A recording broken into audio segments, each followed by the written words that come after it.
The grand ballroom of the Reed Foundation Charity Gala glittered like a scene from a dream. Crystal chandeliers sparkled overhead, their light reflecting off champagne glasses and the polished marble floor.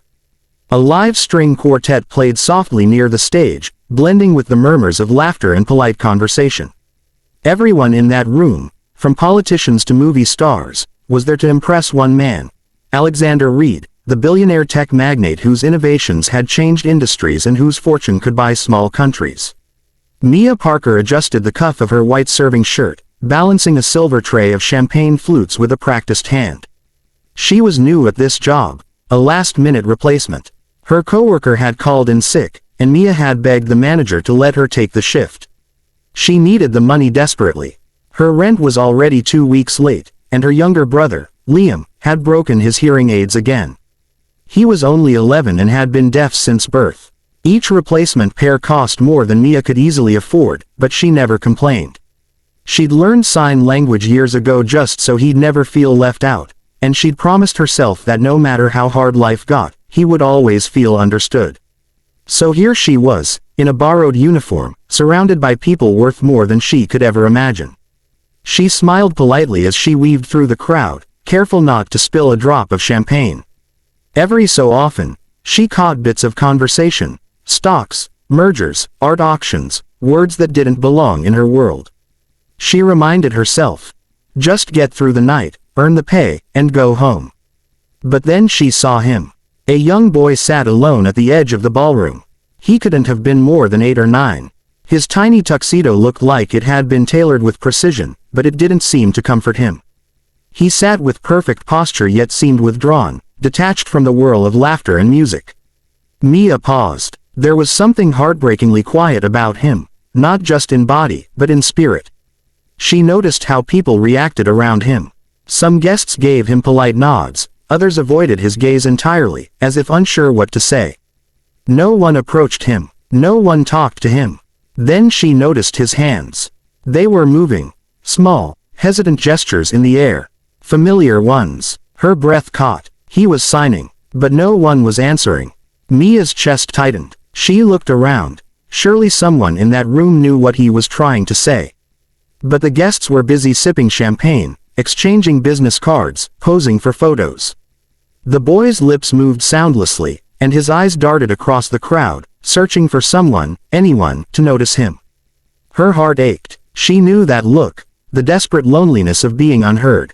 She'd seen it on Liam's face when he was left out of playground games, when teachers forgot he couldn't hear the instructions. It was the look of a child silently screaming in a noisy world.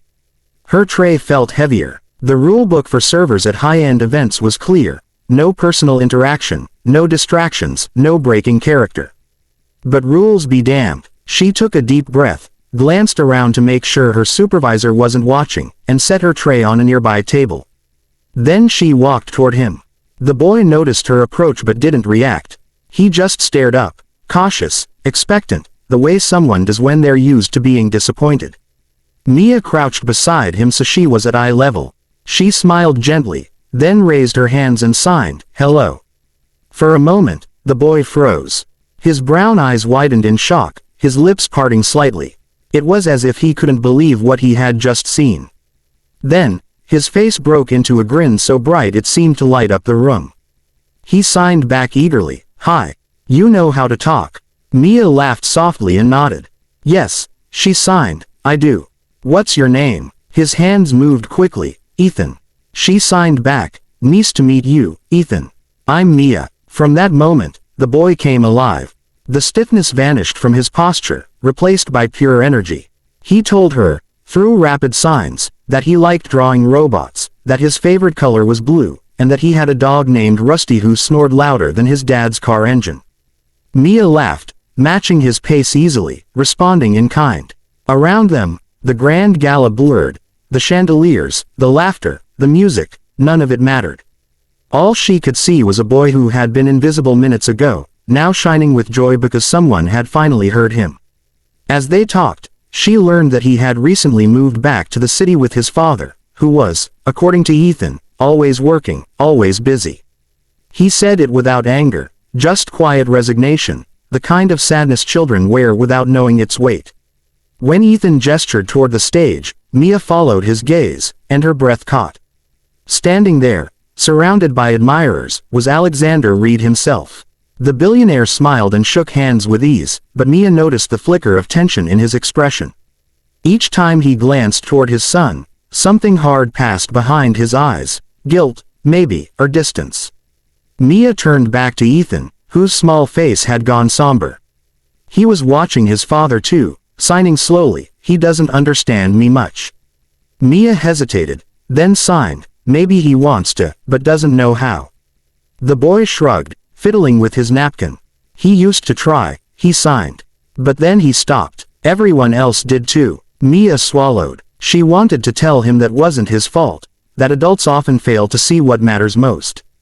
But before she could reply, the air around them shifted.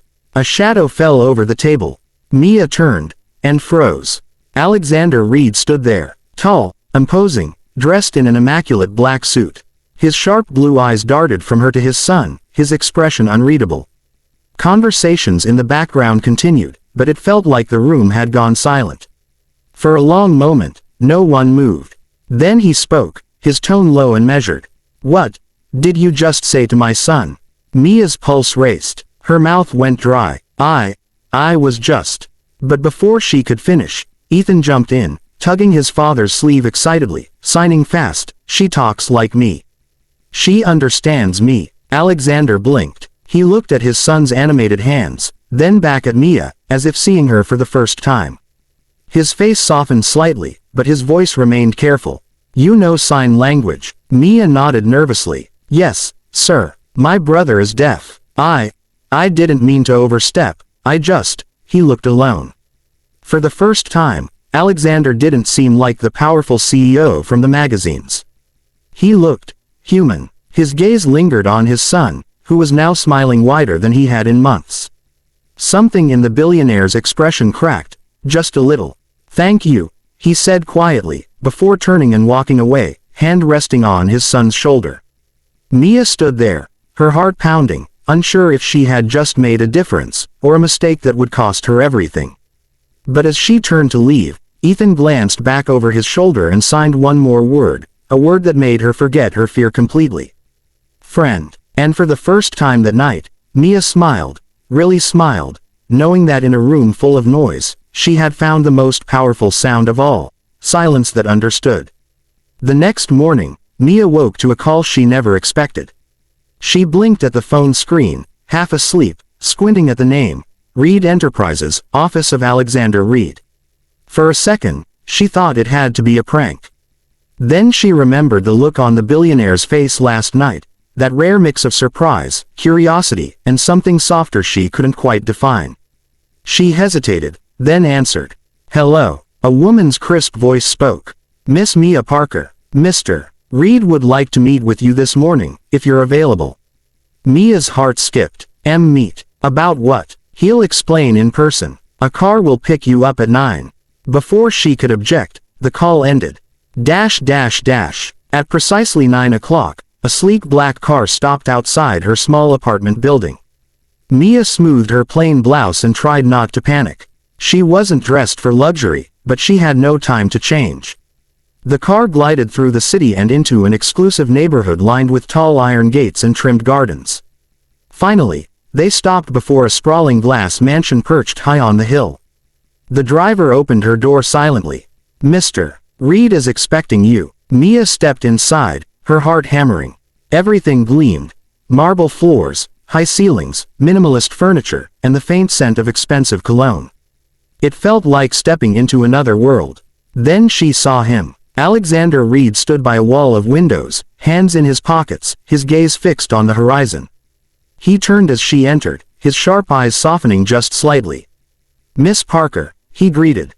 "Thank you for coming." Mia nodded nervously. "Of course, sir. I hope I didn't cause any trouble at the gala." He raised a hand gently, cutting her off. "You didn't cause trouble. In fact, you did something remarkable." That startled her. He gestured toward a nearby couch. "Please, sit." She did, clutching her bag like a shield. Alexander took a seat across from her, studying her as if trying to understand her completely. "My son," He began slowly, doesn't speak to many people. Not because he can't, but because most people don't try to speak to him.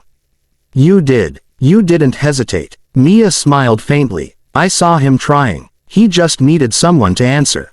He nodded, his expression thoughtful. I've hired tutors for him, the best money can buy. But none of them connected with him the way you did in 5 minutes. Her cheeks warmed. Sometimes, it's not about lessons.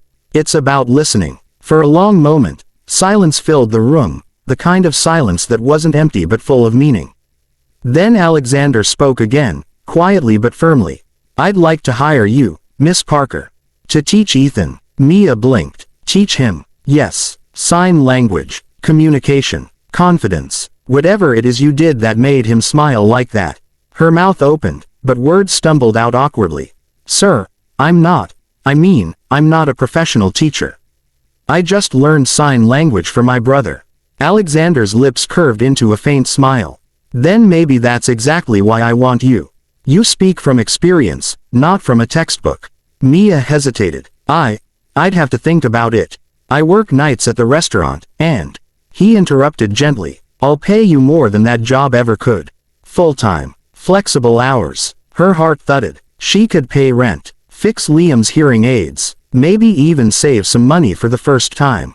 But more than that, something inside her told her this felt right. She nodded slowly. Okay, I'll do it. The first few days at the Reed mansion were quiet, awkward even. Ethan was shy, watching her with curiosity and a bit of disbelief. Mia started simple. Games, drawings, hand signs for colors and animals. Slowly, his hesitation melted away. They spent hours at the kitchen table, laughing over silly hand gestures, fingerspelling names of superheroes, and drawing stories together. For the first time, the house felt alive. The staff noticed. So did Alexander. Every evening, he'd pause by the doorway, pretending to be checking emails while watching them from a distance. He never interrupted, but Mia noticed the way his expression softened whenever Ethan laughed. By the second week, Mia decided it was time for Ethan and his father to learn together.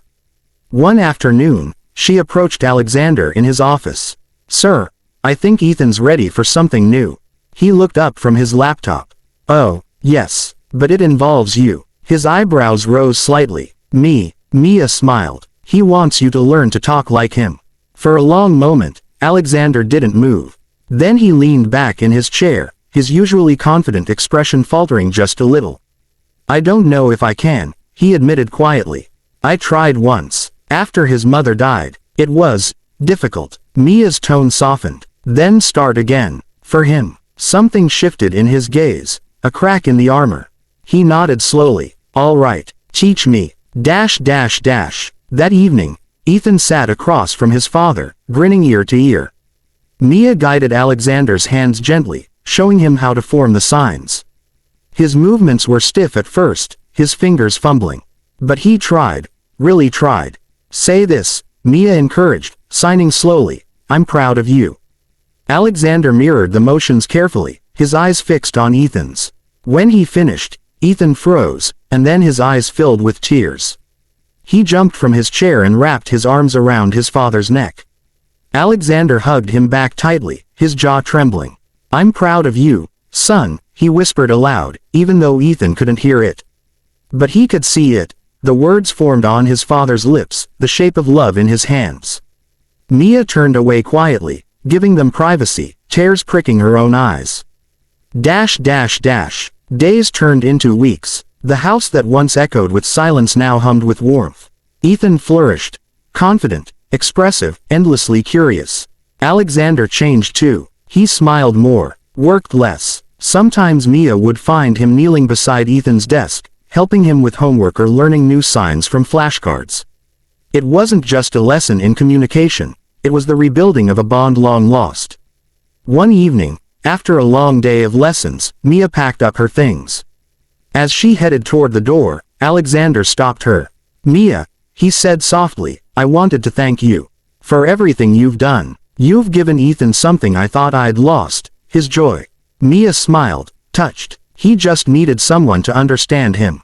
Alexander looked at her for a long moment. You understand him, and me. There was something in his tone, unguarded, almost tender. She felt her cheeks warm again. Before she could reply, Ethan came running down the hallway, waving his hands excitedly. He signed fast, his grin infectious. "Good night, Mia. See you tomorrow." She laughed, signing back, "Good night, Ethan. Sweet dreams." As she walked down the path toward the waiting car, she turned once more. Through the window, she could see Alexander and Ethan at the table, hands moving in gentle conversation. And for the first time, she realized the richest man in the city had found something money could never buy, the sound of love without words.